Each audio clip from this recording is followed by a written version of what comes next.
Get to Old Navy's Best of Summer sale now for the best summer styles at the best prices. Get $2 flip-flops, $4 tanks, $6 tees, and $8 dresses and shorts for the whole family. Summer styles are just $2, $4, $6, and $8. $2 flip-flops, $4 tanks, $6 tees, and $8 dresses and shorts. Can't wait to wear it? Buy online and pick up in-store for free. End soon at Old Navy and OldNavy.com. Valid 6/10 to 6/18. Excludes gift cards. Today only and 2-day only deals. Store clearance, register lane items, and jewelry.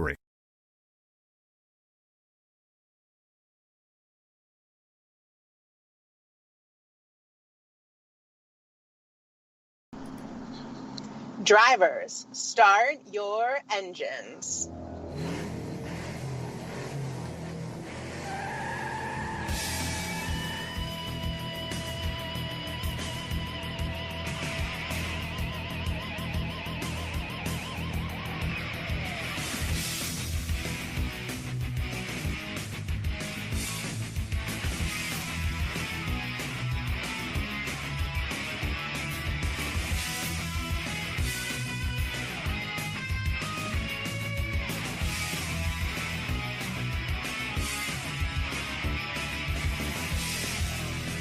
You are now listening to the fastest show on iSports Radio. My name is Daryl Kinsey Jr. I'm welcoming you to another lap of the Extra Mile for tonight, June 13th, 2019. All right, everyone, welcome to the show, and we have a lot to talk about, and unfortunately, not a lot of it is good, especially if you saw that Canadian Grand Prix on Sunday. We are going to get all into that. And also, good news, Halie Deegan won her third race of the season. The bad news, or not third race of the season, third race of her career, excuse me. The bad news, well, we will talk about that as well later on in this episode. But before we get all into that, I have to welcome in my co-hosts, Lita Camillo and Caitlin Seen.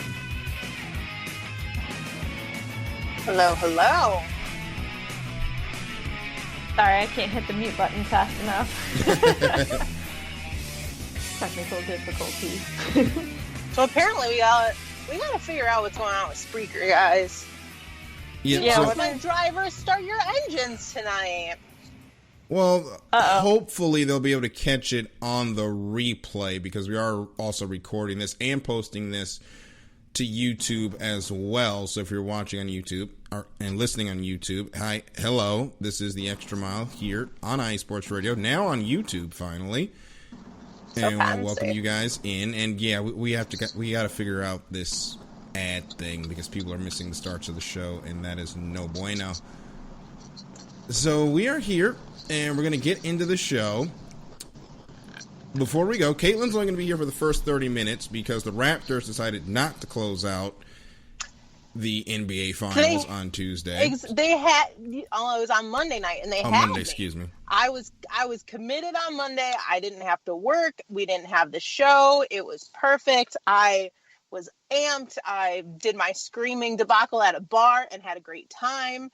I out-yelled Warriors fans like I professionally do it. And they had to lose at the end of the game. And yeah, so now I got to go yell at them some more. Because, well, it's the finals. And it could be the last game. So kind of, it's a need. I'm sorry, Rays fans who hate basketball. I do apologize. Well, knowing that, let me get your opinion on this real quick before you leave. What did you think of the call in Canada? I think that it really could have turned into a conspiracy theory about how we're all like, can anybody other than Mercedes win a race this season? And then you have this moment, and they go, F1 goes, no, we still need Mercedes to win this race. Because I think that Lewis Hamilton got away with a little bit too. I think that it was kind of a dual thing. Was Vettel innocent in this debacle? No. But was Hamilton innocent in this? No.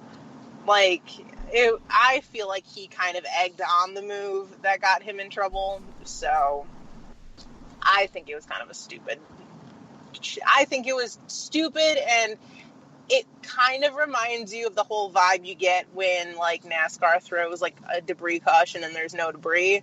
I remember those. With this one. Yeah. Like it's like one of those things. I thought it was dumb. And we'll but get it was very fitting for F1. Unfortunately. And we'll get into more of that in the second segment of the show. But now we're going to get into what happened at Michigan International Raceway on Monday with the Firekeepers Casino 400. Was supposed to run on Sunday, but rain decided to push the race to Monday. And all being told, it wasn't a bad race from an on-track passing product, except for the lead, as Joey Logano dominated, leading 160-30 of the race's total 203 laps en route to victory, and you still had a lot of people upset because of the aero package on the cars. I think we've just reached the point of the season where NASCAR fans are just going to be mad simply because this package exists. And no matter how good the race is going to be, they're just going to be mad because this package exists. So I don't think we... Yeah, and don't you dare go on to NASCAR Reddit at this point in time in the season, let's be honest there. Yeah, and here's my thing about it. I understand people don't like the package or the rules set up that NASCAR has, but the constant, near weekly complaining, and I'm about to pull a Dave Moody here, I think. If you feel this strongly, why are you still here? Yeah.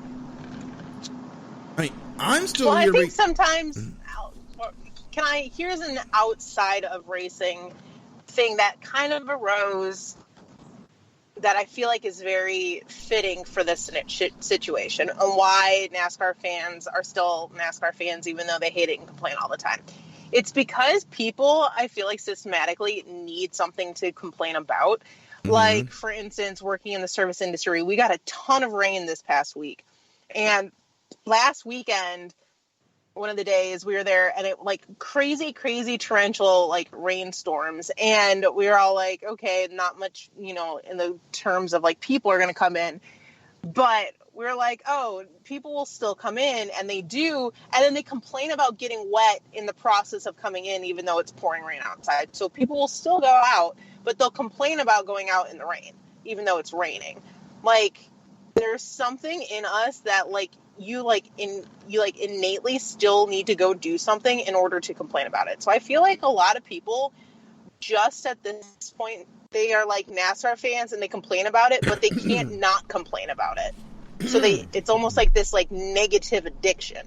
Mm-hmm. And I kind of think that's like what we're dealing with in this situation. Like, I think that's why so many of these people who like complain absolutely all the damn time about it, like, I literally think it's just because they need to complain about it. Like, they need something to actually complain about at this point in time. Well, like how it's just one of those, like, go ahead. Like, it's just one of those things that I honestly think that's what it is. Well, Couch said on Twitter, the races have been good this year. The TV coverage just doesn't show it. I will agree with that statement 100%. They do not show a lot of the racing that happens in the mid to back of the pack. For most of the race, they will have the camera locked onto the leader, just logging laps. And that is one of the problems with the difference between the TV coverage and the race coverage, because they don't show a lot of the mid-pack battles, unfortunately. But the way I look at it, if you don't like the rule set, why are you still here? Come back next season when they change it. If you do like the race, the rules package, let's talk about the racing. Yes, there have been some stinkers. Pocono, California. Michigan was not it. We thought Michigan was going to be bad, and it actually was a pretty good race, I'll be honest. Plenty of passing throughout the field. Unfortunately, we did have a couple of cars get torn up, Austin Dillon being one of those. But then Clint Boyer, who ended up getting taken out, comes out to do the interview, and he's just, and I'm going to try to reenact this. He just comes in, got his head down, like, well, man, this ain't racing, because he got taken out. So he's basically pulling the Kyle Busch, I didn't win, so the package sucks. Really, guys? That's where we're here now? That's what we're down to? at this Well, point. and that's going to egg on fans. You know what I mean? Drivers saying stuff like that and complaining about it isn't. Yeah, and that it's going to stirs like up the fans. instigate it with fans. Mm-hmm. And then we know Kyle Busch didn't have a good race, and he ended up finishing 4th. I didn't hear his interview, but I'm pretty sure he had one of his patented interviews at this point. I'm just over it. If you're a driver, take it to the officials and say, next year, we got to change this, and this. Other than that, stop bringing it out to the media, because what is going to be done about it now? The season's already the season's halfway over. So we're stuck with this until the end of the year. So what? Well, and here's the thing. Oh, go ahead. So what do you want them to do about it? They're not going to do what they used to do in the early 2000s and change the rules in the middle of the season. That they went this route with the cars to get away from that, because that got annoying and that spends a lot of money that the teams don't have, by the way. Right. And I think part of it is I think that the teams that are the most successful right now are the teams that are embracing this for what it is and going from there. And I think that's why you are seeing JGR dominate a lot. And even Penske has been very, very strong. But if you look at it, Stewart-Haas has not been this strong this year, at least not as strong as I expected them to be. And so I wonder if that's part of it, with us seeing with like stuff with like Clint Boyer being more verbally loud about how this isn't racing and how he's not whatever.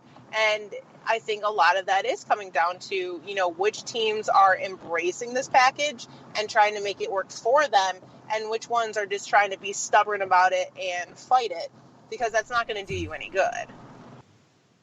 I mean, you can find. And part of me wonders is if you are seeing some of that split come from who's, you know what I mean, for who's leaning which way. I think it depends. Joey Logano loves this package, and he came out and said, I don't know what else the fans could want. Of course, he's been successful in it, so you take that with a little bit of grain of salt. And then we've heard drivers like Kyle Busch and Clint Boyer. Kyle is the one that is kind of odd because he's leading the championship, and, well, we know how he is. But it's just a situation where I'm done with the complaining. There is nothing we can do about it until next season. So, well, negativity just breeds more negativity. So I think at some point you need to kind of check yourself. And I think that, you know, especially, I think a lot of NASCAR fans, I mean, racing fans in general, we tend to be this, or even sports fans as a whole, you almost just have to be, you know, like prepared for that, because negative Nancy's just breed more negative Nancy's. Yeah. And it's no fun after a while. Like, it's just not. Like, it's not fun to listen to people complain all the time in anything. Well, then it gets to the point where you try to say something positive and people call you a sellout for not acting like the sport sucks and is going to die tomorrow. It's like, we're at this point where if you say anything nice about NASCAR, you're a sellout? Really? That's what we're doing now? Yeah. Which, on a positive note, at least everybody didn't hate on Joey Logano for dominating a race and winning it, whereas if that would have been Truex, literally all of NASCAR Reddit would have imploded. Well, NASCAR Reddit has some sort of issue with Martin Truex Jr. I don't know if he got into it with NASCAR Reddit Jesus, a.k.a. Matt DiBenedetto, at some point, but they do not like Martin Truex Jr. whatsoever. At all. I just thought that was the funny part is I honestly kept expecting people to complain like, oh, well, Joey Logano led the whole race, blah, blah, blah. And I was like, wait, nobody's complaining about this. Right. It's kind of weird. And I was like, oh, wait, it's not Truex. Never mind. It's also weird that Joey Logano is now in this point where he's actually being cheered, because he used to not be in that position. I still will not cheer Joey Logano. Joey Logano. I never had a lot of issues with Joey Logano. I don't know why everybody else just doesn't like him. Well, I am a Truex fan, so that's part of it for me. Him and his squinty, douchey eyes. Well, we'll move away to that situation. We're actually going to jump down a level to K&N. And there was a bit of controversy at the last lap of their race that ended with Halie Deegan picking up her third career win, where her teammate on the restart muscles her out of the position. So on the final lap, going into turn 3, she does it right back to him, takes him out, ends up winning the race. And a lot of her teammate gets on Twitter acting like he posts a retweet of the wreck with the comment, "Mama said if you can't say anything nice, don't say anything at all." And I just sit there and like, dude, you ran into her first. Even if she's this ain't F1. Even if she's your teammate, you do that, you're gonna get paid back. That's short track 101. And then other people are complaining about it happening, and nobody's complaining about her because she's a fan favorite. If y'all don't shut up. Yeah, no, it's stupid. I think that's one of the things that I appreciate about her. Mm-hmm. And we've seen so much disappointment in women in stock car racing and the potential with drivers, or the non-potential, I guess you should say. And I think with her is that, and I try not to get too hopeful, but I do feel a little hopeful with her and the future, because she does hold her ground so damn well in that car on these tracks. Well, she's being managed well as well. She's being managed well. Yeah. In addition. Yes, she is. Well, and I think too is that, and I think one of the things, at least from what I've seen in all of this, is that her people do not forget that she's a girl, but they do not use it as a crutch. Mm-hmm. They just acknowledge that other drivers are going to use it against her, but they're going to use it to her advantage. And I think this is good proof of that, is that I'm going to do this to her because I can get away with it. But then all of a sudden this girl reminds everybody that she also has claws, and they're like, oh, what?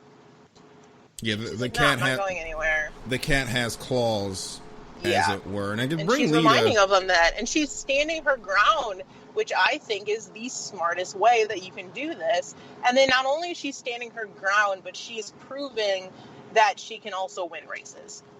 And we can bring Lita in on this little comment. I know she has her feelings about NASCAR and all, but Lita, we have seen a graveyard of women race car drivers that just haven't panned out. Aaron Crocker, Joanna Long, Jennifer Jo Cobb, Natalie Decker, to a certain extent in IndyCar, Simona De Silvestro.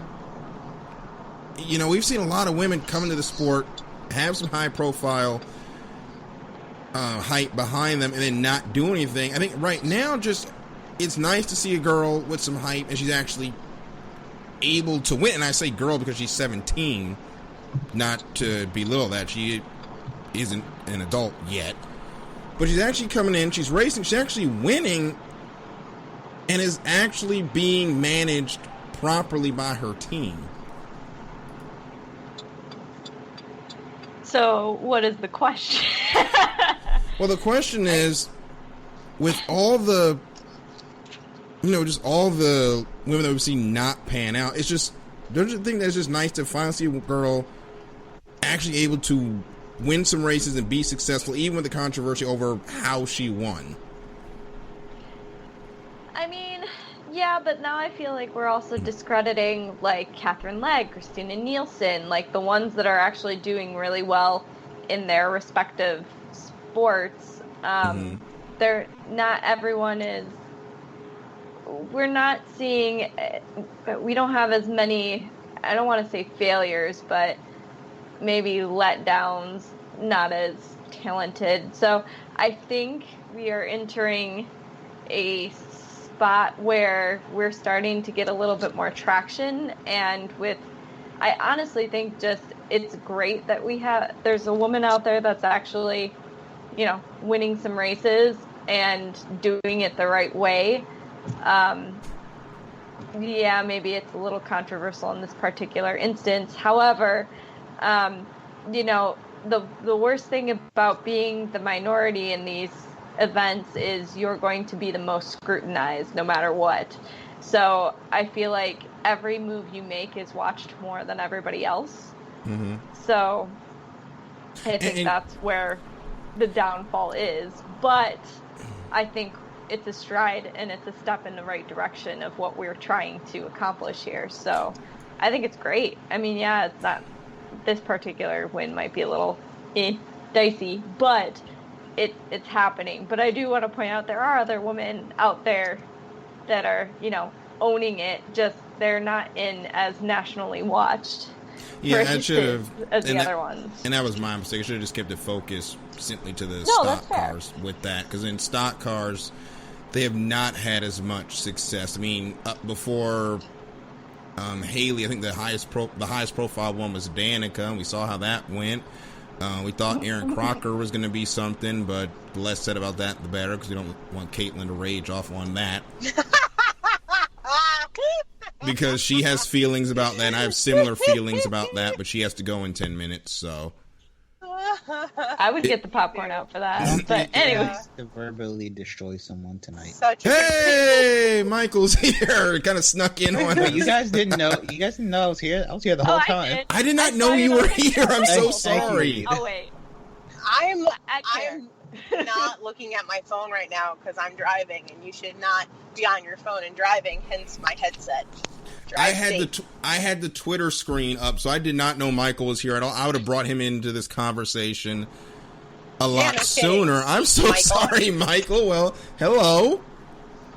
Hi. He's gonna leave because we all forgot him. Screw you guys. I feel so bad. I don't think I could ever come into a conversation for that long and not say anything, so I'm really impressed with you. Yeah. I mean, it was an interesting conversation, so I was just listening to it. And I was like, oh, wait a second. I'm a part of this podcast. Hold up. Yes, you are. So we're talking. I'm not just an observer. Right. So we're talking about the Halie Deegan situation and the controversy around her basically spinning her teammate on the last lap after getting roughed up by her teammate. And my whole view in the move is, look, dude, you can be as surly as you want. You moved her first. You get what you get after that. And then somebody... I completely agree. Mm-hmm. And then somebody got into a fight, or got into a mini spat with me on Twitter about this, about how, well, when Denny Hamlin took out Chase Elliott, everybody booed Hamlin, but everybody's cheering Deegan because she's a fan favorite. And I said, hold on. Context of these two incidents is important. Chase did not hit Denny before Denny just ran him over in turn 3. Also, it was not the last lap when Deegan did what she did. When Hamlin did what he did, excuse me. Deegan wasn't the last lap. Halie got roughed up on the restart by her teammate, stayed in second, came on the last lap, turn 3, and gave him the same back. He couldn't control it and gave him the same back, got into his left rear corner panel. He couldn't control it, spun up the track. Denny just drove straight in the back of Chase Elliott and put him in the turn 3 wall. These are two completely different incidents. So before you start talking about this person's a fan favorite, so they get cheered, this person isn't, so they get booed, you need to look at the context of how the incidents happen, and then it makes a lot more sense. Yeah. Right. I think they're good at looking away from context. Because that type of stuff happens in NASCAR all the time, but it's just different because apparently she's a fan favorite and a woman apparently, but yeah, I don't keep up with NASCAR news sometimes, but yeah, would it have been any different if it was a man or a guy just putting somebody in the wall? If it was just any other driver, they'd have just been cheering like usual, but because it's someone different, it's just, I don't know. And plus, I feel like sometimes it ties into what Caitlin said about how people just need something to complain about. Yeah, well, I think we're just hypersensitive about it because I'm in the Halie Deegan camp because Lord knows as far as stock cars, we need a win when it comes to female drivers. Oh, yes, and also it's stock car racing, like I said. Yeah. Dumping each other into turn 1 happens all the time. Yeah, and, in Indy cars, we've had our successes with Catherine Legg. We've definitely had our successes in sports cars with Christina Nielsen, and now she's in the all-women car in the 57 for Michael Shank, and they've been doing extremely well this season. Had a chance to win the race at Mid-Ohio. But stock cars needs a win, and hopefully Halie Deegan will be that win. So we cross our fingers on that. Now this will be part of the... I do truly feel like if she keeps going the way she's going, I feel like she'll end up surpassing Natalie Decker and becoming our next female driver inside of the upper classes of stock car racing much quicker, I feel like, than Decker will. Decker has to figure out how to finish a race first. I hope so, and I'm crossing my fingers that they don't rush Deegan to Cup too soon, because the worst thing they could do is push her to Cup before she's ready and destroy her confidence, and that'll be the end of that. So, to the team that's managing her, kudos. Please do not push her to Cup before she's ready. Let her develop. Exactly. In more ways than one, I guess, because she's still a child. True, but we're gonna. You really just had to. For the damn record, Lita, I didn't say one bad thing on the show last week. Not I wasn't one. there. Not one. Yeah, she actually kept it clean the whole show, so she had to kind of make up there. So. She's got time to watch. Something's gonna happen. And I'm also on the show for a little bit longer, so I had to, get it in while I can. Yeah. I had to make it a quickie. Yeah, you did. So the top 10 from Michigan was Joey Logano, Kurt Busch, Martin Truex Jr., Daniel Suarez, and Kyle Busch in the top 5. 6 through 10, Brad Keselowski, Kevin Harvick, Ryan Newman with the top 10, Ryan Blaney and Alex Bowman, who Bowman unfortunately just found out that he'll be losing a sponsor nationwide at the end of the season. So bittersweet news for him, but it was pretty much a Ford lockout of the top 10 where 7 of the 10 positions were taken up by the Blue Ovals, and Ford ends up winning the race at Michigan, so they win in their own backyard. So that's good for them. And usually this will be the part of the show where I tell you about where they're going to be racing next week, but the Cup Series is off this weekend, so they'll be taking a break. The Xfinity Series and Truck Series will be in action in Iowa, and Seth Eves and I will be on the call for that one for USRN on Sunday. That race starts at 5:30 p.m. I will Eastern. say I am a little salty they took away Michigan on Father's Day weekend, because it was such a tradition for me and my dad. Like, that's how I got into racing, is that we would go every Father's Day weekend in Michigan. Like, that's how it started for me in that tradition. Mm-hmm. And so, like, every time they, take Michigan away from Father's Day weekend, I'm just like, wah, wah. I'm like, man, it was, such, I don't know, such a pure thing as a child, you and your dad going to this race for Father's Day weekend, it was such a cool thing. So I'm glad that they get it off to, spend with their families. It's good. But it just used to be such a really cool tradition, so I'm a little bummed about that. Hopefully that's a tradition they can bring back when they, or make permanent, when they make the Gen 7 schedule here soon. I certainly would appreciate it. It was fun. It's always good. There's just certain traditions that are a lot of fun, and I think that's where, NASCAR can kind of, if they settled into the traditions on those kind of events, we don't need to go back to old school anything. Just keep those little traditions because that's something that anybody can do is, oh, hey, why don't I bring my dad to a race for Father's Day? Yeah, and that'd be nice. Yeah. So let's go through the top 10 in points quickly, where we've had a switch at the top in the race for the, I guess you want to call this the NASCAR regular season participation trophy. Topical. Joey Logano now has a 9-point lead over Kyle Busch. Brad Keselowski is 73 back. Kevin Harvick 75 back, and Chase Elliott 83 points back of the leader in 5th. And then 6 through 10 is Martin Truex Jr. back 115 points to the leader. Denny Hamlin back 123. Kurt Busch in 8th, back 129. Ryan Blaney back 180. And Alex Bowman currently 10th in points, 181 points back. So that's what NASCAR looks like. Caitlin, unfortunately, we have to say goodbye as you're about to go watch, hopefully, the Raptors wrap up their first ever NBA Finals crown. So enjoy that. The way I see it is that the Blues just ended their cupless entire history. They have been around an expansion team for 52 years, and they finally got their first cup ever. So if they can do it in Boston, home turf on Game 7, then the Raptors sure as hell can do it at the Oracle tonight in California in Game 6. And on my show, I did call Raptors in 6. So now the pressure really is on for them. And also, I can't watch the game if it's Sunday. So they really need to win tonight. Yeah. So we'll close the book on the Deegan conversation before we go to break with a comment from Couch Crew Chief on Twitter. You can contact us on Twitter. I'm at DKJunior12. Lead us at Lolita Camelo, and Caitlin's at Caitlin Seam.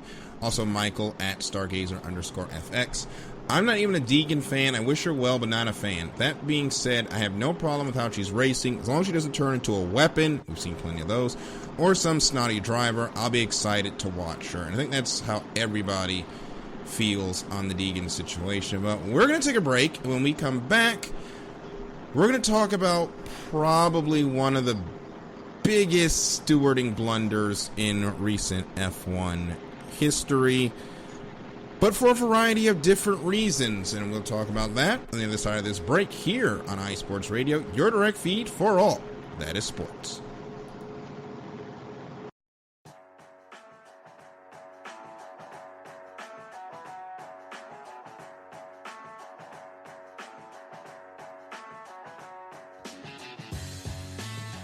Two Wheels Wednesday is the place to come for all your motorcycle sports news every Wednesday on IE Sports Radio with myself, Matt White. All the latest news, rumours, race reviews and previews from World and British Superbikes and the big one, MotoGP. Two Wheels Wednesday, every Wednesday on IE Sports Radio, your direct feed for all that is sports.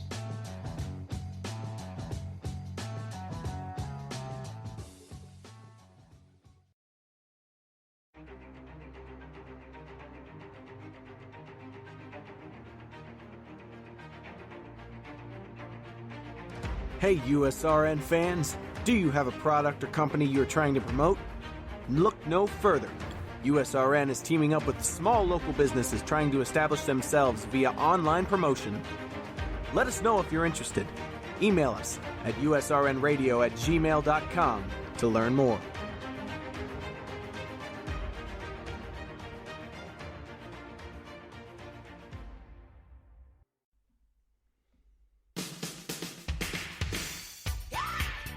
What up, all you boxing fans? This is Vince Wright, the sports governor, and me and Gilbert Batista are the host of Ringside on IE Sports Radio. Make sure you keep it tuned to IE Sports Radio, Spreaker.com for the latest edition of Ringside. All the boxing news you need right here. Keep it tuned, Spreaker.com, IE Sports Radio, your direct feed for all that is sports.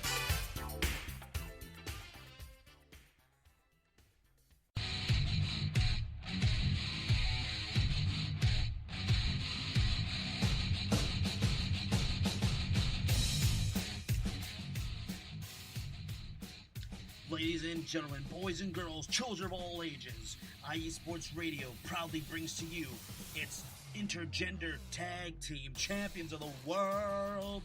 Yes, I am Martin Sandoval. My co-host is Felicia, and we are the hosts of The Gorilla Position, live Saturday mornings, 8 a.m. Pacific, 10 a.m. Central, 11 a.m. Eastern.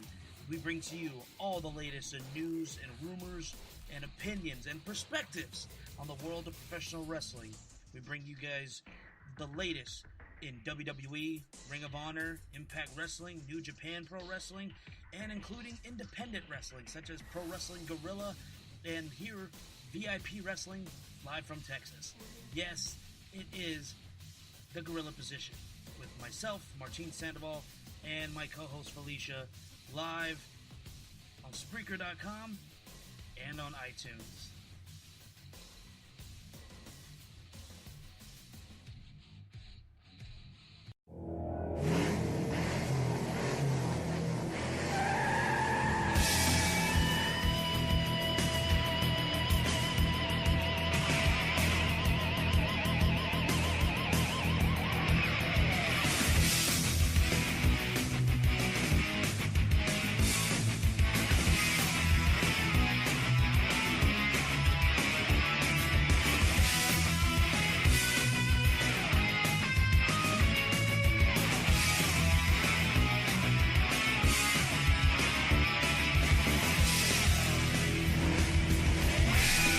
Hey, welcome back to the Extra Mile here on IE Sports Radio, your direct feed for all that is sports. And before we continue, I want to give a quick shout out to everyone out there that has been supporting IE Sports Radio over this season. Thank you so much for helping spread the word of this amazing network. And we're going to continue on with the Canadian Grand Prix, which was won by Lewis Hamilton, but unfortunately we had some controversy in that race where he was battling with Sebastian Vettel. Hamilton was closing in, and as they were going into, I believe that was the fourth turn on the racetrack, somebody can correct me if I'm wrong, Vettel makes a mistake, ends up going across the grass, tries to get back on the track, get back in the racing line as Lewis Hamilton was going for the spot. Lewis has to back out. Vettel is handed a 5-second penalty for the incident, which set off a firestorm of criticism over F1 stewarding practices and how they deal with the incidents. Vettel did not stop. Vettel ends up crossing the line first, yet Hamilton gets the win because he was not able to get a big enough lead for the 5-second penalty to not matter.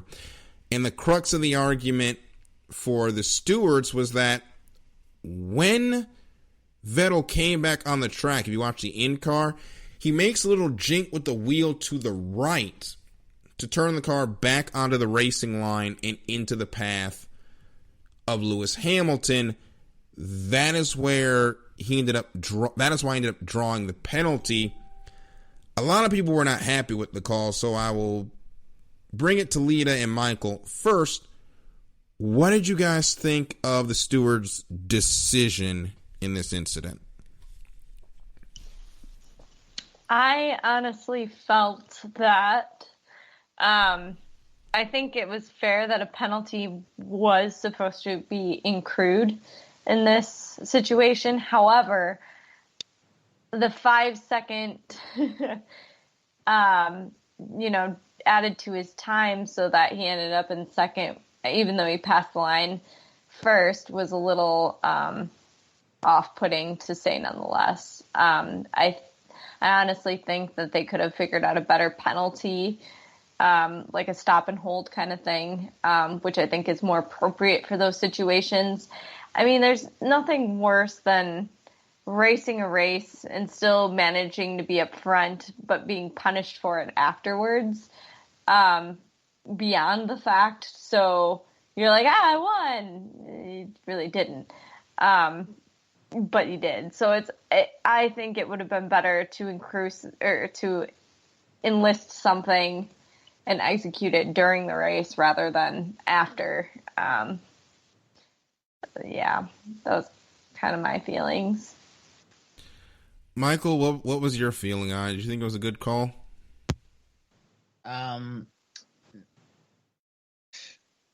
I know that I said that I believe that it wasn't the right call, because I honestly believe that it is a racing incident. Like, yeah, he made the jank, but honestly, they have access to the telemetry. They can look and see if he tried to do that or not. But I just think it was a racing incident. Part of me was like, yeah, maybe the penalty was deserved for the corner cut, but then again, he did lose time for the corner cut, so I'm still on the fence. But in my mind, I believe that it was a penalty, not a penalty, but it was an incident. He just came too close to Hamilton, and in my opinion, if both the cars were fine, then let him continue racing. Hamilton's in a Mercedes. He could he can pass him if he wanted to, but it's just this is why I kind of lean out of Formula One, because I feel like the drivers, as talented as they are not allowed to race. And yeah, it's racing, and there's gonna be contact. There's gonna be guys spinning out. There's gonna be a lot of crazy stuff. But we come here to watch that. Mm-hmm. And honestly, I'm getting sick and tired of seeing Mercedes just out in the lead by like 10 seconds from the field.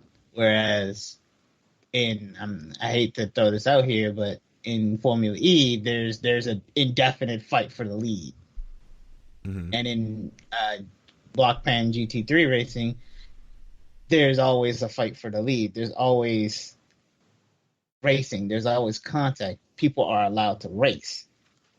And in Formula One, it's just always taken away, and it just irritates my soul because I like seeing a good race. Yeah, I wanted Ferrari to win. I'm just gonna throw that out there. I did want it battle. I wanted someone different to win,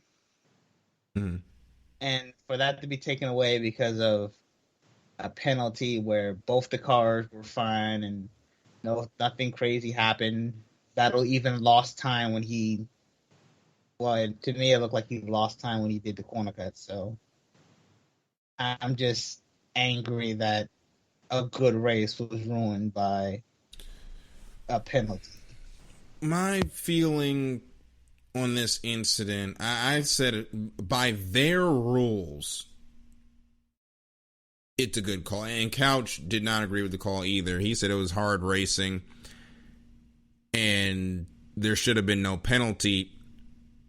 My thing is, to the letter of the FIA rules, Vettel impeded Hamilton unfairly. It is a penalty. So it was a good call by the rules. However, the rules are completely nonsensical for what we are doing. And I'll put it this way, the same way I said it in our group chat that on a Monday after the race actually happened. Formula One at the turn of the decade decided that not Formula One, but the FIA, the actual sanctioning body specifically, decided that they were going to do away with what we call the United States racing deals, which are just incidents that come from what happens when multiple cars are on a track at a high rate of speed. There's bumping, there's rubbing, and sometimes people get knocked off the track, and it's really no fault of anyone. It's just a racing incident. We see them on every short track in America on a Saturday night. Somebody gets into somebody, and they ended up getting driver A gets into driver B and ends up either going around or sliding up the track into driver C, and they all go around, and it's just a racing deal because they were fighting for a spot. Everybody's trying to make a position. The FIA decided that they were going to remove racing deals from the equation. They were going to start adjudicating incidents like we were driving down the highway, where there's always somebody at fault. So they have removed the racing deal from sports car racing and every sort of racing that's under the FIA umbrella. Now, if there is an incident, if there's a contact between cars, 9 times out of 10, it is investigated. They assign blame to a driver, and they penalize that driver, much like you would receive a ticket or a summons to court after a traffic incident, say on 495 out here in Maryland. That's great on 495 where you're going 55 miles an hour and you're supposed to be paying attention. Not so on a racetrack where you're doing over 200 miles per hour. The closing rates are a lot different than on the highway. The split-second decisions are a lot different. And sometimes on a racetrack, you just flat don't see someone, or you flat make a mistake and try to recover and end up accidentally causing an incident. But the FIA decided that racing deals no longer exist, and every accident has someone that's at fault and someone that should be punished. This is a terrible system for racing because now you've made a situation where drivers are afraid to pass. But let's be real. they're afraid to pass because if you make contact with the guy, you might get assessed a 5-second penalty, or you might end up having to do a drive-through for avoidable contact. And it makes it to where a lot of the races become processional because you could make a move, try to dive bomb someone and catch them off guard, but you can't do it because if that person ends up spinning, you're the one that's going to be penalized because they're going to say you intentionally tried to take somebody out when you didn't. This system does not work for motorsports. And I could only shudder at the thought if they tried to do this in NASCAR.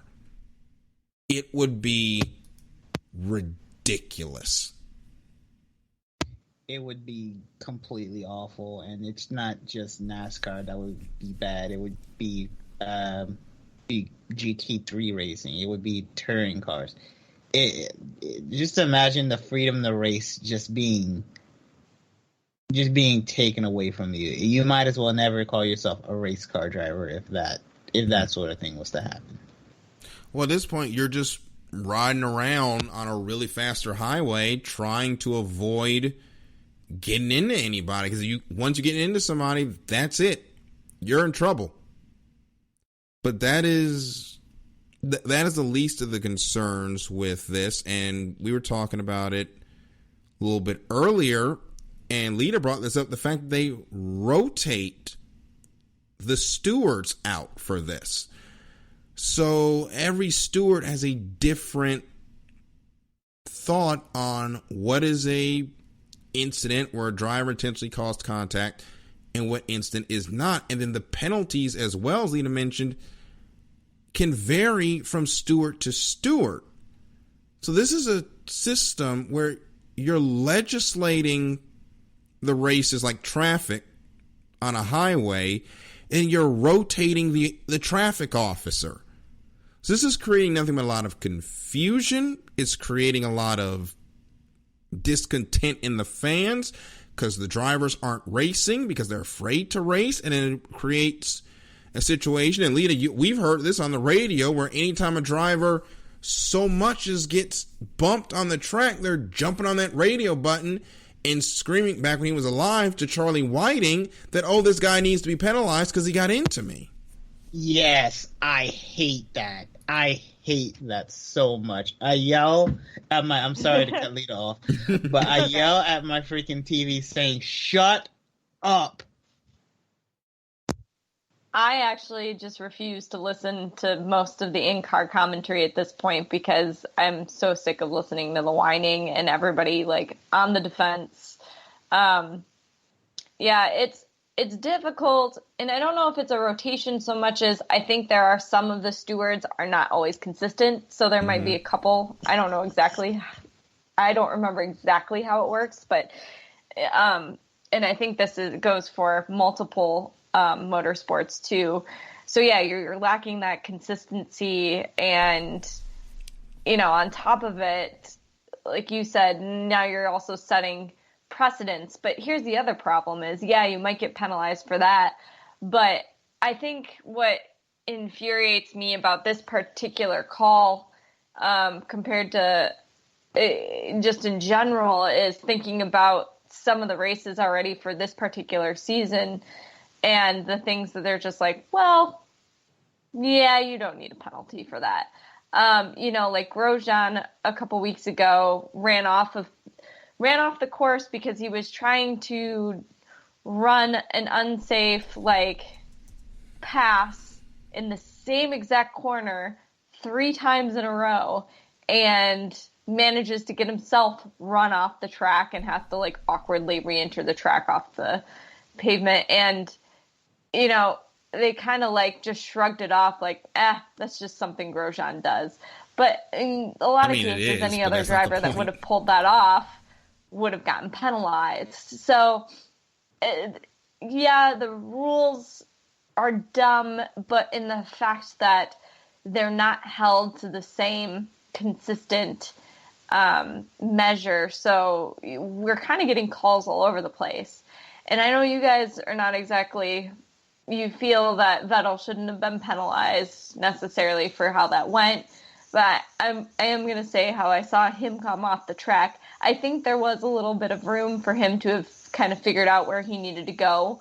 And yeah, Hamilton is too hungry for it that he's not going to try to run almost an at fault on both sides.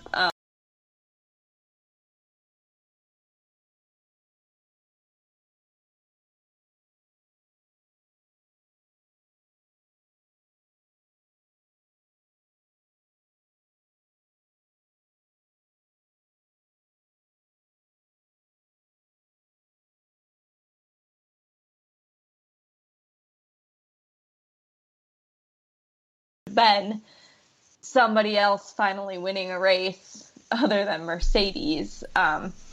So, yeah. That doesn't help either, because now we get the people that are assuming that it is that they're that they're showing favoritism towards Mercedes. And I said this on Facebook. Okay, if the FIA was going to quote unquote cheat for someone, why, instead of cheating for the team that apparently has 60% of the fan base and their own rules veto, which is a whole nother story we might have to save for next week, they're not going to help that team win. No, they're going to help the Sylvie boys win another race just because. Like, that kind of doesn't make a lot of sense, but this is the can of worms that the FIA gleefully decided that they were going to open up, and it helps absolutely no one, because it doesn't really make the racing better. It just muddies the waters about what is and is not racing at this point. Right. So it's like you said, yeah, to some extent it will make drivers more cautious because, oh no, what if I do this and it messes this up? Or, hey, what if I do this and it messes this up? And I don't think that's necessarily as much as what we need to focus on. It's really that you can't figure out what's going to be punished and what isn't, because who knows? You could get punished for one thing in Spain, but by the time you get to Mexico, it's not going to matter. Yeah, there's no consistency. So now we got to figure out, well, the one thing they need to do, I think they just need to stop officiating it this way, and the only time they need to assign a penalty is that if it's something especially egregious, like when, ironically, Grosjean was in the Renault and took out half the people at the start at Spa. That is where they need to get involved. But anything other than that, the sanctioning body needs to stay out of it. Second, there needs to be, if you're going to have this panel of former F1 drivers, fine. But it needs to be a consistent panel, and they need to commit to being at the races weekly if they're going to do this, because the different people with the different philosophies of the penalties and the punishment thereof is just going to make things a lot more, it just makes things frustrating for everyone, especially those of us watching the race. And third, they need to do away with the time penalties. It needs to just be a penalty where you come down pit lane, a drive-through penalty, or stop-and-go penalty. Or just make all the penalties for avoidable contact a drive-through penalty. Because there is no reason to add the 5 seconds on, and you're not going to make them stop so that the driver that crosses the line first isn't the driver that actually wins the race. And then we get incidents like what we saw at the end of the race on Sunday, where Vettel's switching the boards in front of the cars and basically throwing a hissy fit because he didn't win the race because of a penalty that probably should not have been called when we look at it. Can I point out, and I understand people are pretty upset about this, and I'm sorry if it infuriates other people. However, maybe the call for the penalty was kind of ridiculous. However, the way that Vettel conducted himself following was the most childish act I have scene out there on the grid. And it was not good. Was mortified for Ferrari seeing that. I was like, good God, man, you're in your 30s. You've been doing this for a long time, and you're going to be like a 3-year-old and throw a tantrum in front of the entire world on Sky Sports? Really? I think at that point he was just frustrated. I think actually got to him. I get that, but man, come on, like, keep your shit together. I understand it's frustrating. You're running for a team that can't keep its shit together, and you're not doing very well either. And to be honest, most of the time he digs that hole for himself.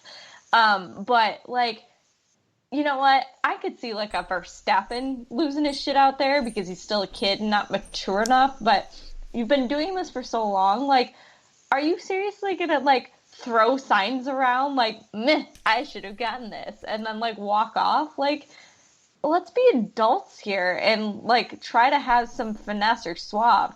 It's really hard to have sympathy for someone that's going to do something like that. That, and everyone's just kind of, well, not everyone, but like a lot of people are just saying, oh, he's going to retire anyway at the end of the season. Or get fired. Or that. And I'm like, it's how are you going retire to fire or get him? Fired. I'm like, how are you going to fire him if you don't really know who you're going to replace him with? Let's be real here. I mean, it can't be Giovinazzi because he's still getting smacked around by Raikkonen. Giovinazzi would be just embarrassing again for Ferrari. So. Well, I know some Italian papers were saying it was going to be Mick Schumacher, but Mick hasn't even run Formula 2 yet, so. Yeah, he's got a way up the ladder to go. Yeah. They can throw up Danny Ricciardo on there, but Leclerc's he's still going to be number 2 to somebody, so. Yeah, so this is just... They've got a lot to figure out in Ferrari. But the bigger thing for Ferrari, because we haven't even talked about the race yet, but if we get into the race, Ferrari's in trouble now because that straight line speed advantage they had, that is starting to go away because Lewis Hamilton was able to catch Vettel with relative ease in Canada. So even that, what advantage they did have on the straights, that is starting to go away on the high-speed circuits. They actually had an advantage on the straights? Allegedly. But... Okay, I personally don't see it with the five Mercedes wins in a row. I personally didn't see it. Yeah, well, what advantage they had there is starting to go away as well, and they're still saying they haven't fixed the problems with their car, and we don't know when there's going to be a fix in the future. So this season is really getting away from them, and this did not help whatsoever for their confidence or the Tifosi's confidence at all. So, yeah, the F1 really stepped in it with this one, and hopefully they make some changes to the stewarding, but it's the FIA. They're French, so... we will see. They tend to like the way they do things. Yeah, it's working so well. Yep. So the official finishing order of the Canadian Grand Prix is Lewis Hamilton from Sebastian Vettel from Charles Leclerc. So Ferrari got a 2-3. So at least they got both their cars on the podium in this race. Valtteri Bottas was 4th. Max Verstappen was 5th, the last car on the lead lap. Daniel Ricciardo, Nico Hülkenberg, Pierre Gasly, Lance Stroll, and Daniel Kvyat round out the point scorers. That changes the standings in this way, where the leader is still the same. It is Lewis Hamilton. Valtteri Bottas is second with 133 points. Vettel is third with 100. And the team's championship, well, Mercedes is running away with that 295. 172. Red Bull Racing Honda third with 124.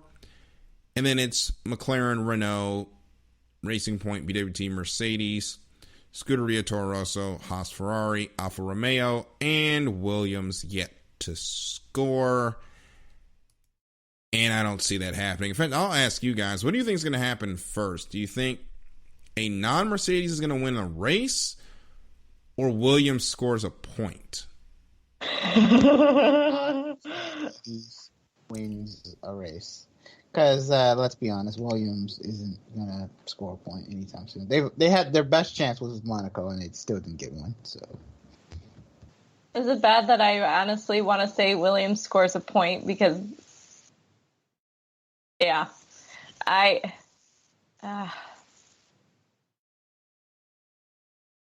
don't even know where to go from there. I honestly think Williams has a better chance at scoring a point than somebody has at winning a race. Mm-hmm. I mean, Leclerc almost did it until, Ferrari happened. Yeah. Hopefully, Ferrari will get something fixed because the way it's looking in the F1 season, it's not going to be a lot of fun. But, it is a lot of fun. Hot laps. So get to listen to that here during this break. When we come back, we'll have the final segment of the show. We're going to get into the IndyCar race in Texas. And there were some absolutely amazing saves made in that race. We'll talk about that on the other side of this break here on the Extra Mile on IE Sports Radio, your direct feed for all that is sports.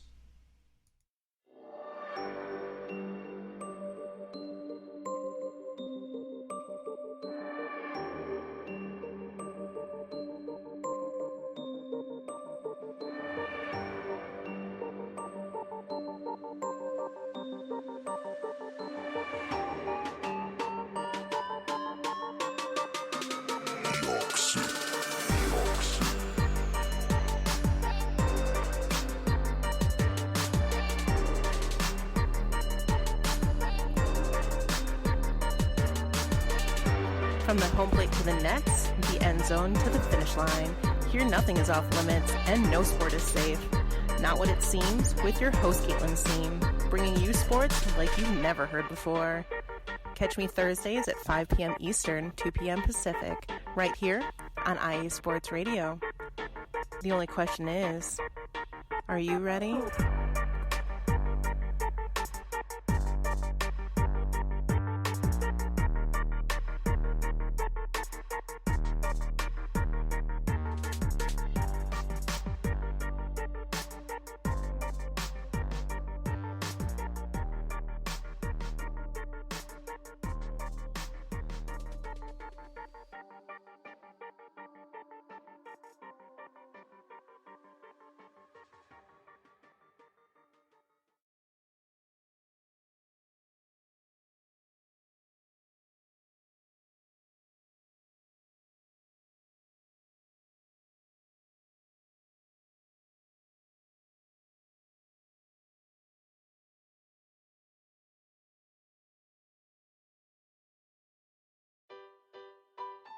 Hi everybody, it's Calvin here from USRN, here to give you an important message.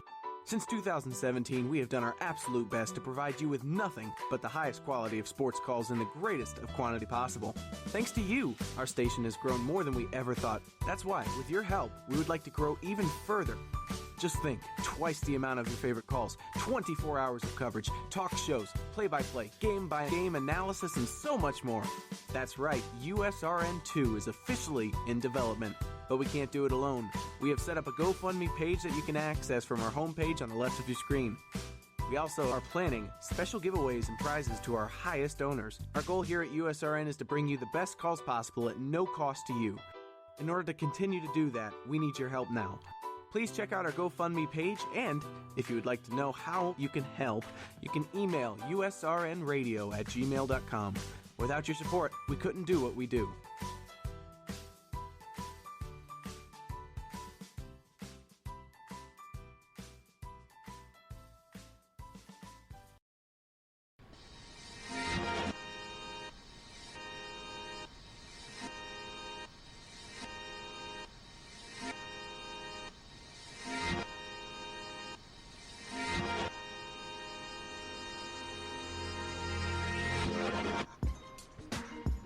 My NBA college basketball fans out there, tired of hearing about just the dramatic stuff in the basketball world, tired of hearing about what such and such reward tonight and not about the game? Hey, leave all of that alone, because on Wednesday night I got this show called Fast Break with Phil Jones here on the IE Sports Radio. And all we talk about is straight basketball. from where it comes down to the NBA, the NCAA, and even the WNBA. I don't discriminate. I give all my NBA, my basketball, whatever you want with sports, to the slam dunks, to the three-pointers, to the teardrops, to the game winners.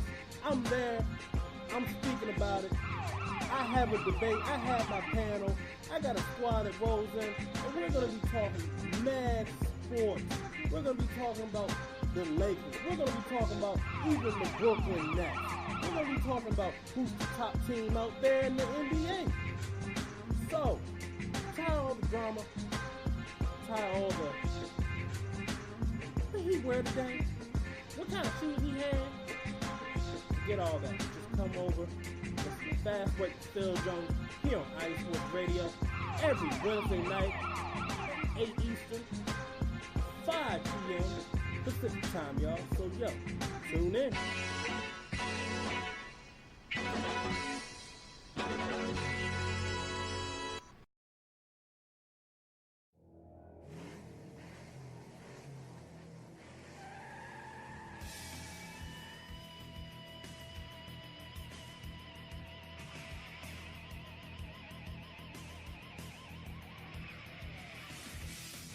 Welcome back to the Extra Mile here on IE Sports Radio, your direct feed for all that is sports. It's time for another Hot Laps. Matt here from Two Wheels Wednesday to bring you up to speed with the comings and goings of World Motorsport from the past weekend.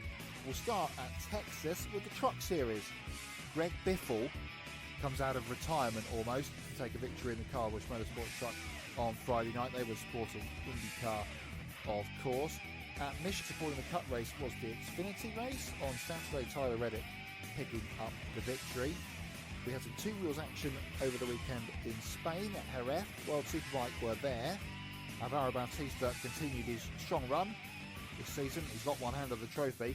He took two of the three race victories, but crashed on Sunday, leaving the door open for Michael van der Mark to take his maiden win of the year. The DTM were in Italy. Wins for Marco Wittmann and Nico Muller at Misano.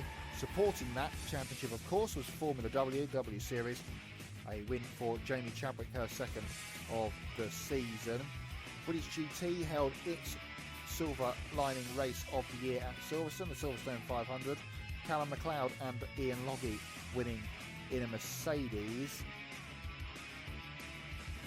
And that pretty much rounds up Hot Laps for this week. Let's have a look at nearest to win, because there was points scored all over the place this weekend, and Larry B has actually extended his point lead in nearest to win, which takes a break this week. No Cup race, no F1 race, and no IndyCar, so Larry has a 5-point lead at the top. He's on 19 to Caitlin's 14. Darryl is on 11. Matt Owens from USRN is on 9. Lita is on 8. I have jumped up to 7. Couch Crew Chief is on 6. Seth from USRN is on 5, along with Michael down there at the bottom of the table. Michael, I know you want to do nearest to win for Le Mans. I'm sorry, it's just not happening. And Toyota will win if they get to the end. So that's Hot Laps for this week. No nearest to win next week, as I mentioned, but we'll be back with a triple shot of it the week after, with Paul Ricard, Sonoma and Road America to pick for next week. So make sure you get your picks in nice and early for those 3 races next weekend. Another Hot Laps on next week's show. If you're staying up to watch Le Mans, good luck. Back to the crew.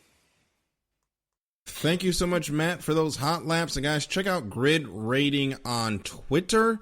There is a new leader, but you're going to have to go check it out yourself. Look up at Grid Rating on Twitter to see your rankings on the international motorsport landscape. So before we get into IndyCar, I would be remiss if I didn't say that this week is one of the biggest, the biggest sports car endurance race in the world. The 24 Hours of Le Mans is coming up this week, this Saturday and Sunday. Guys, are you excited? I am always excited for Le Mans. Oh, I'm sorry. I cut off Lita. I'm so sorry. Oh, I was evil giggling, and I'll let you finish before I take away your happiness. Oh, dear. Oh, no. Oh, she's doing her evil laugh.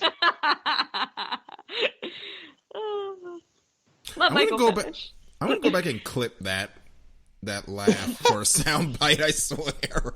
Continue. Michael, continue. I'm always excited for Lamar. It is one of my favorite races ever until I find something better. But it's a spectacle to watch, and it is a personal challenge also to see if you can stay up for 24 hours. I lose every year. This might be the year. I'm sounding like a Toyota fan, I know. But this might be the year I stay up all 24. I know Lita wants to say something. I'm just going to let her say it. Sorry, I'm choking. Continue. Oh, no, I'm good. Go ahead. Where's take it away, Caitlin when you need her? No. Oh, okay, Daryl. Okay. When are you the one that brings on the double entendres here? Anyways, continuing. So I don't know if you guys noticed, Michael, that Couch and I were making a lot of jokes about Mazda the other week, which included about 10 gifs in a row of things on fire. I saw that. I saw that. So I did tweet back to him if it was time to get all the mantras and spells ready for the weekend. And then, of course, I had like a gif of Louise from Bob's Burgers laughing manically in front of fire. So, it was fitting. My evil laugh was very fitting. But I'm ready for some Mazdas to catch fire. Yeah. Well, there's a problem with the Mazdas catching fire because I don't think there are any Mazdas in this race. Yeah, there's no Mazdas in Lamar, unfortunately. Well, something will catch fire and it will be glorious. But probably, but the Mazdas should be here. But that's a story for a whole another day. Yeah, I would love for Mazda to be in LMP1, but that'd be great. I'd watch that. Yeah, but we're just gonna go ahead.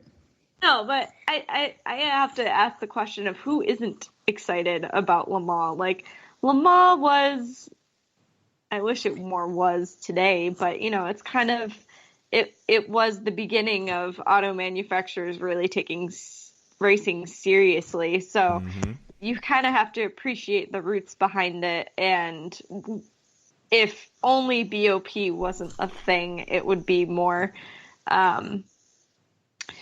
true to what it was and kind of demonstrate the power of the manufacturers and what they're actually capable of doing and producing in a vehicle. But because you have to make it fair for everybody and your car just can't suck, others have to get dumbed down to run along with everybody else. So would like to I point still out, love it for what it is, but that sucks. I would like to point out to your point there, when Corvette complained about the Dodge Viper killing everybody, the ACO told Corvette, well, make another car or make a better car. Now all of a sudden we have the BOP thing, and the BOP's gotten so ridiculous to where now there's a maximum I don't know what I was saying there, but a maximum length of the runs you can make between pit stops that every team now has to pit on the same lap, which is patently ridiculous, and it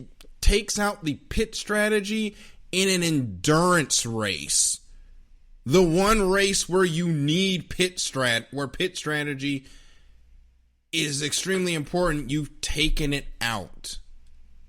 Or you have, Tony Kanaan got penalized at Rolex for not having a long enough stint because you had to reach a minimum of each stint. You could run no less or couldn't run more than. It was like, where are all the... Like, I understand the safety of drivers is important. Exhausted driving is a problem, especially when you're going, over 100 miles an hour. Most of us can't handle being half asleep driving 50 miles an hour, so I get it. However, like, there are some really wacky rules that you're just kind of like, how do you keep track of all of this to be able to run your race remotely successfully? And there's always a balance of performance, but that doesn't stop Toyota from leading by like 20 laps. Well, it's hard to have a balance of performance when one of your competitors doesn't have, a hybrid system. And Couch just said it's like Christmas in June. I love this race so hard. I love this race too. Yes, I love the GIF. His GIF game has been on point today, or GIF game, however you pronounce it, has been on point today. Yeah. I don't care what happens with this race. I'm still gonna like it, even though some of the things drives me up the wall about the race, like the nonsensical pit road limits and things of that nature. But this race, to me, it is one of the few that harken back to the classic days where you were shutting down the streets in a town and the race to become a holiday, because the 24 Hours of Le Mans competed mostly on public roads outside the speedway. So you will see cars just rocketing down this little 2-lane highway for 24 hours in the dead of night. There's no lights around, no illumination, no grandstands, no illumination other than your headlights. And you just have to keep your foot down and pray to the Lord above that nothing in front of you, or nothing's going to show up in front of you in the next 3 seconds is going to make you have to take evasive action. It is racing back to its purest roots, and I love it. And the cars have gotten faster. What we can do with technology, with the technology of the reliability of the cars, has gotten to the point where they're on 10/10 for all 24 hours. It's not that they're, running 8/10 for 16 hours and the last 4 hours are actually getting after it. No, they are hammered down from hour 1 to hour 24. And it is amazing, even when some of the rules behind the scenes make you scratch your head. It's true. And what I love too, especially in the racing community, is just the camaraderie around the weekend. Like, I have spent the last couple years hanging out with groups of people to watch the race, and it's just, there's just something fun to just be, hanging out, have the race on, and everybody's into it. Yeah, maybe we don't know all the drivers and how they're doing this season, and we can't remember that there's no Honda racing or no Mazda running for the 24 hours. But, the idea being that everybody still, it's, this 24-hour long legendary race that, it's something to watch. It's something to talk about. And you get to see cars run for 24 hours. How is that not exciting? It's great. And I can't wait for this race to start. I'm actually going to be in Hagerstown on Saturday, watching the youth races out there, and then the big race with the Sprint Car Madness in the evening. And you can check us out. We'll have WBGR Pit Walk on the WBGR Sports page, but our Sports Facebook page. But I will have my cell phone when I'm not dealing with the Hagerstown race. I'll have my cell phone out. I will have probably the TuneIn app up. I'll have my headphones on. One ear cup will be on. I'll have Radio Le Mans on. I will be listening to the radio call of the race during the races in Hagerstown, because this race is just that important that I don't want to miss a minute of it, and I just can't wait to see how it goes. And the big question really in the prototype category is something going to happen to the Toyotas. So, because if those cars are bulletproof, they're going to win this race by 20 laps. But if something happens to those cars, this race gets a lot more interesting. And we know what happens to Toyotas at night here. It's not too long ago where both of them died within an hour of one another. So it is possible we could have one of those type of heartbreaks. And while leading the race. Yes. Yeah. And while You guys also cannot forget that this is actually, if I remember correctly, this is the end of the super season that's been going on for like a year and a half. So Yes, it is. This is the end. So the... not only do we have something to look forward to as whoever wins the 24-hour, but we get to see the WEC champion too. So yeah, and that of course Toyota already wrapped it up. Well, I mean, because Toyota. Yeah, but we still have LMP2. Mm-hmm. And we still have GTE to decide on. So GTE those is going to be a racing dog fight. Oh yeah, I think it's between Corvette and Corvette and Porsche.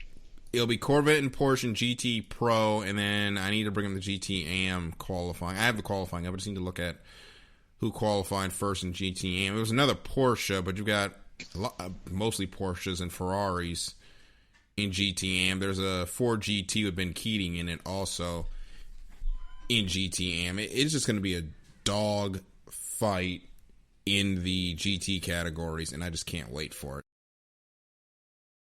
Oh yeah, and guys, even if it looks like Corvette isn't gonna get it done, just know that they're always the team to run the slowest, and the next thing you know, they're there running for the championship. So they're always the team that's there when the rest of the teams immolate themselves somehow. Then all of a sudden Corvette picks up the championship, or picks up the win, because they were just consistently and doing what they always do and sticking to their plan. So this race, you don't want to miss it. You can watch it on Motor Trend TV all 24 hours. You have to go and search your local listings for that channel, or watch it on the Motor Trend TV app, or listen to it on Radio Le Mans via the TuneIn app. So in the final 10 minutes, we're going to get into the IndyCar race that was in Texas, the DXC Technology 600, which is 600 kilometers, not 600 miles, because I don't think these guys could do 600 miles in an IndyCar. 500 miles, as painful as it is. Yeah, they're dying at 500 miles. At 600, I don't think they would make it. Joseph Newgarden held off Alexander Rossi. Graham Rahal was third. He had a great run. Our friend Santino was highest of the rookies in fourth, and Ryan Hunter-Reay rounded out the top five.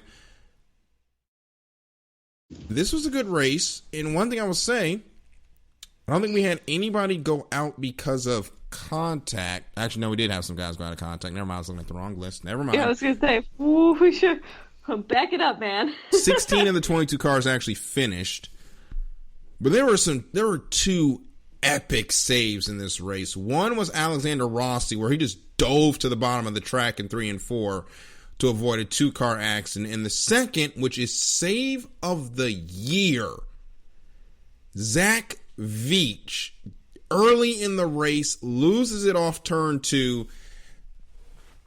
He's on the backstretch, loops it around. By all rights, he should go into the inside wall, somehow saves it, loops it back around a second time, spins around and keeps it going. The yellow flag comes out, but somehow he doesn't hit anything and continues on his way. Now he ends up finishing 20th due to a handling issue, going out of the race after 172 or 248 laps. But guys, those were some epic saves on Saturday night. I really wish I hadn't fallen asleep and could actually have seen that happen. That probably would have been awesome. Damn it. But yeah, everything that I've read about it, it's been incredible. I still kind of bummed. I missed it. I mean, the Veach one was the best one, in my opinion, because that car is crashed. He just didn't hit anything. And how he didn't hit anything, I have no idea. But he saved, and I wish he could have finished the race. Yeah, that kid has not had a lot of luck on ovals the last few weeks. No, he now has come not. To think of it. Didn't have Hopefully the best that 500 changes. either. No, that's what I'm pointing out. Yeah, because the 500, which I'm looking through the list, and I was like, oh, look, Charlie Kimbo also didn't finish the race. A lot of names that I remember seeing at the bottom of the list on the 500. Yeah, unfortunately, Colton Herta with contact finishing 18th, and man, that kid has not had a lot of luck since we got to the ovals. I mean, Indy has the transmission die 5 laps into his first ever Indy 500, and then comes to Texas, ends up in an incident with Scott Dixon, which that throws the points championship completely on its head, as now it's a battle between the two Americans, Newgarden and Rossi. But Colton Herta had a great start to the season, became the youngest IndyCar winner, and now it's come to the summer. He hit the ovals, and it's all kind of turning to crap, unfortunately. Yeah, but like with any rookie, it's a new season. You're still learning things. So he's, as much as he's ran Indy Lights, he's still got a lot to learn. Just a little bit harder, apparently, than everybody else. Well, he's a rookie, and I don't think Indy Lights runs Texas or a lot of the ovals coming up. So this is his first time getting a look at these tracks, and that's going to be, he's got a learning curve ahead of him. Now we should be. I got to find my IndyCar link back again, so I'm going to have to go back to the IndyCar website so I can see which track is coming up. They do have, I believe it's a road course, Road America, coming up, but do not quote me on that yet. Yes, it is Road America. It is. Yep. So should have some more luck there with it being a road course. He's seen that track before, but man, he has got to get his season back on track after he was doing a lot better last year. He was doing a lot better at the beginning of the season, excuse me. Yeah. Well, I mean, maybe it's just a spout of bad luck. We've seen this before with a lot of drivers, so maybe he just needs to make some adjustments and figure it out from there, or find a rabbit's foot or a witch or something. I don't know, something to give him better luck. Lucky cat. Lucky cats are good. Yes. There you go. Get a lucky cat, Herta. Maybe that'll do it. Connor Daly also had a great run, finishing 11th, and he's starting to make some noise and make a case that he deserves a second crack at this thing in a full season effort. Now, I know he's going to be running the ovals for the rest of the year. If he does well, I'm hoping that Has that been officially confirmed? I think it has. Because prior to the race, they said he was just running this race, running Texas. He wasn't confirmed for everything else. So I thought I had seen that he had been confirmed for the rest, but I may have just seen we that can look wrong. into it for next week. Yeah, I do have to say, and I am working on a piece. Time is of the essence, though, so I haven't had as much time as I wanted to actually get that finished. But I did have the chance to interview Connor at Detroit, and he made a good point about talking about how easily you're forgotten in this sport. Mm-hmm. And, we pointed out he had done a lot of really good runs his rookie season, as well as had a podium. I think he ran second in Detroit that year. And then, you end up at Foyt with a crap season, and then, you're dumped on the curb and are struggling to find rides anywhere. So it's great to see that he's able to come back with, competent teams too. Not saying that Foyt is an incompetent team, but as we've been seeing K&N and Lace running, back end of the field, it's nice being able to see him get that break that he's needed and really prove, like, I can take anything and do well with this. So, hi guys, hire me. So your point standings in IndyCar, and then we'll get to the results of the race in just a little bit. Newgarden leads with 367, Rossi 342, Pagenaud 319. Scott Dixon has dropped back to 4th, 278. Takuma Sato, who's having an excellent season for Ray Hall, Letterman, Lanigan, currently 5th in the points with 272. Will Power has 254 points in 6th. And 7th through 9th, Ryan Hunter-Ray, 252. Graham Rahal, 211. And Santino Ferrucci, highest of the rookies, at 193.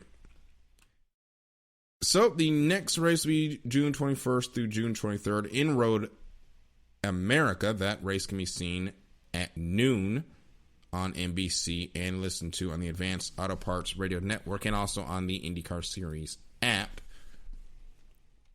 And your top 3 from the DXC Technology 600 were Joseph Newgarden, Alexander Rossi, and Graham Rahal. So this would be the part of the show where we would do our picks for nearest the win this weekend. But there aren't any, so we're going to go straight to the finale of the show. Remember, check out Lita's writings on gpgirl.com. Mine are at wbgrnetwork.com. I'll have some new stories up about the racing in Hagerstown this weekend. You can see those next week on the website. Remember, you can hear all of our episodes, if you've missed the episode, on Stitcher, iTunes, the Spreaker Show Reel, Google Play, and now YouTube and other places where podcasts can be heard. Also, make sure to follow our social medias on Facebook, Instagram, and Twitter. And as always, I'm at DK Jr. 12. Lita's at Lolita Camello. Caitlin's at Caitlin Seam. Michael's at Stargazer_FX if you want to chat with us during the week. So we want to thank you all for listening.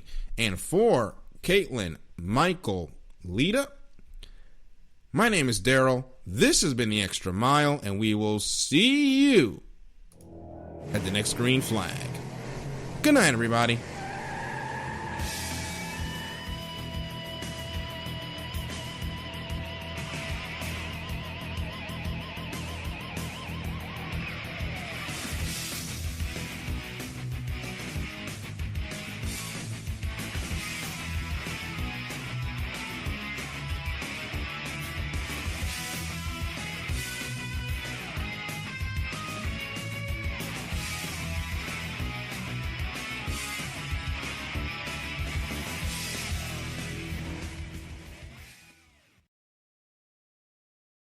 Get to Old Navy's Best of Summer sale now for the best summer styles at the best prices. Get $2 flip-flops, $4 tanks, $6 tees, and $8 dresses and shorts for the whole family. Summer styles are just $2, $4, $6, and $8. $2 flip-flops, $4 tanks, $6 tees, and $8 dresses and shorts. Can't wait to wear it? Buy online and pick up in-store for free. End soon at Old Navy and OldNavy.com. Valid 6/10 to 6/18. Excludes gift cards. Today only and 2-day only deals. Store clearance, register lane items, and jewelry. The end. Mommy, let's read another. Every child needs to read, but 60% of U.S. children in poverty don't have a children's book in their home. This summer, you and your kids can help change that with Save the Children's 100 Days of Reading Challenge. See how at savethechildren.org/read. Once upon a time, a little girl wanted to become an animal doctor. Save the Children. Changing a life lasts a lifetime.